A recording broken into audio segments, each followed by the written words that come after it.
EAP Africa's youth development program empowers young African leaders to drive progress towards sustainable development goals through capacity building, recognition and financing.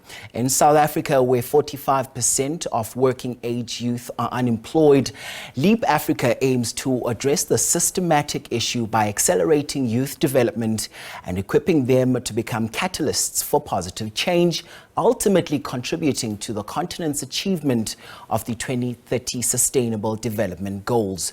Joining us now to discuss this further is EAP Africa's Director of Programs, Amabelle Nwakanma. Thank you so much for your time on the program this hour. So tell us about this initiative and what type of response are you aiming to get from the youth?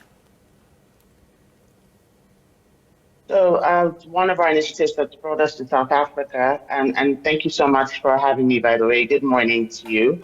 The initiative that's brought us to South Africa is our Youth Day of Service, which is an annual campaign that we execute every year in alignment with the United Nations International Youth Day, which is August 12th.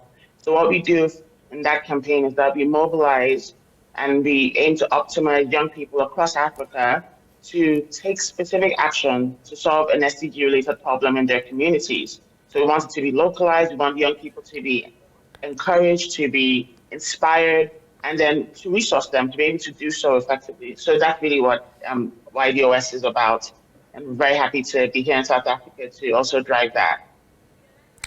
And let's talk about funding. You know, sometimes it becomes a stumbling block when young people are excluded from all of these opportunities, these grand plans that are also being spoken about. This is all due to red tape. How can this issue be addressed? And that's a good point. You know, there's always a lot of barriers to access when you think about young people and opportunities that exist for them.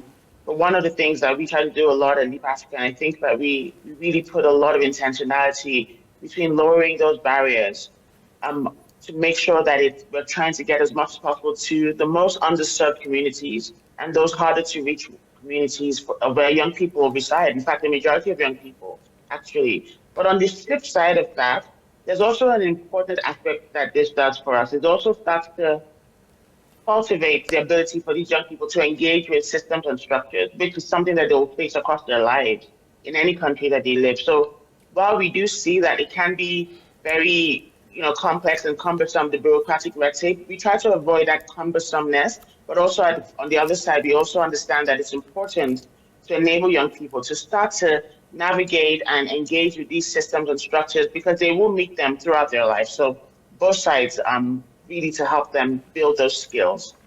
And I don't know how you feel about this, but sometimes, when we hear of the grand plans and the programs that are meant to empower the youth, sometimes they tend to be quite redundant, and somewhat lip service. How do we really move it past that point to ensure that all of these programs that we talk about and all of these plans that we talk about trickle down to where it matters the most, and that's to the people on the ground? Right, and I hear you actually, and that's one thing we do try to avoid. I think that one of the reasons why EAP Africa has existed for 22 years is because we really do put our money where our mouth is, and we're very much committed to young people across whatever backgrounds or sectors or contexts that they find themselves. And I think the way that you make sure that you're not just paying lip service is that you're held accountable. So if you say something, it's important that you're held accountable by the young people to fulfill what you said. One way that we do that is that we co-create our interventions. We ensure that we're not doing it on behalf of young people, we're doing it together. Otherwise, how do you even talk about inclusion and participation if you're not even giving them the chance to participate in things that concern them?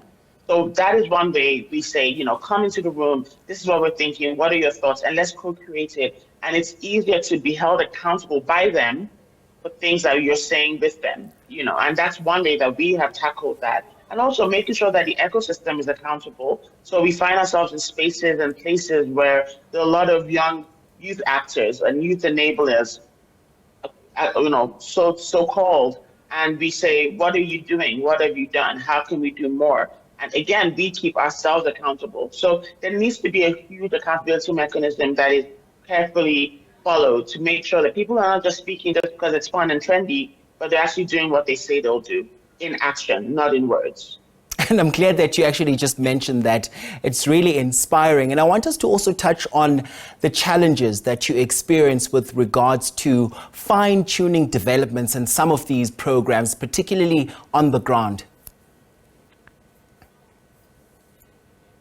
Well, a big challenge is, getting a lot of ecosystem actors to be willing to bring young people into the room to drive many of these things that we have. We always feel, and I don't know if it's hubris or if it's because we just think we know better, we feel like we know what the young people really want, but what they need.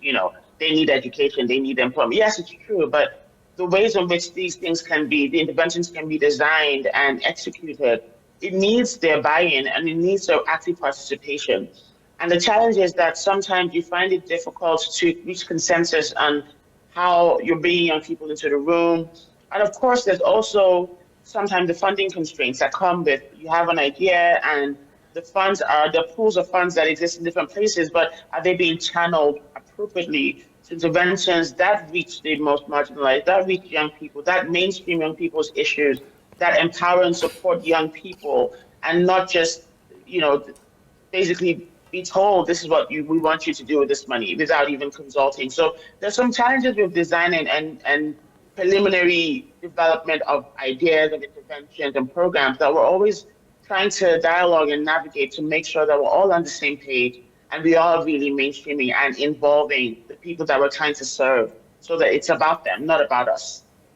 And speaking of being on the same page about things, I'd assume that it all starts with everyone that is involved, and that also starts with dialogue. Let's talk about the conversations that we should be having in an open and honest manner to ensure that we have programs where all the youth benefit and no one is left behind as we head towards achieving these SGD goals. Absolutely.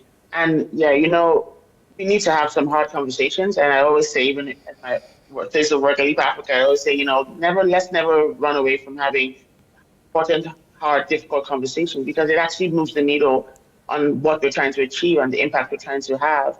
And when it comes to young people, I think the conversations about sometimes the exclusivity or the way that some programs and interventions tend to unknowingly exclude specific types of young people, maybe young people who live in remote regions, or young people who are from a different socioeconomic bracket, or young people who are not as literate and cannot access technology as easily as some others. So although you're trying to serve the underserved, unbeknownst or unintentionally, you may start to actually be curating people who already have some of those access. So you're still leaving those who you want to serve behind. And those are things that we need to talk about and troubleshoot around. How do we make sure that when we have a project and we have an opportunity, every young person can access it? And for those who cannot access, how do we lower the barriers for some people who we know are in need, like needs-based support, versus those who, they may have everyday access to these things, and they're, by virtue of that, it's easy for them to just quickly leverage some of those opportunities. So we have to be intentional about having these conversations to say, what are we going to do differently? How are we going to make sure that it's gender equitable? How are we going to make sure that those who ordinarily wouldn't have access to these opportunities do have access? And sometimes that means going further into remote regions. Through some of our projects at EAP Africa, we really do go to almost like middle of nowhere regions, I would say, just so that we can get access to young people there, because we know that there are young people there and they are as important as those who may live in urban or semi-urban environments. We need to also be getting them. They are part of the future that we're trying to shape, and the young people who we believe will drive the sustainable development goals in Africa. So like through Youth Day of Service, we want to make sure that people in localized communities across Africa, remote even preferable, are empowered, enabled, optimized, funded to do great work, to be problem solvers. And then hopefully that cascades into greater impact and inspiration to continue to be a problem solver and change their communities. Amabelle Nwakanma, thank you so much for your time. And she is, of course, EAP Africa's Director of Programs. Thank you so much for chatting to us this hour.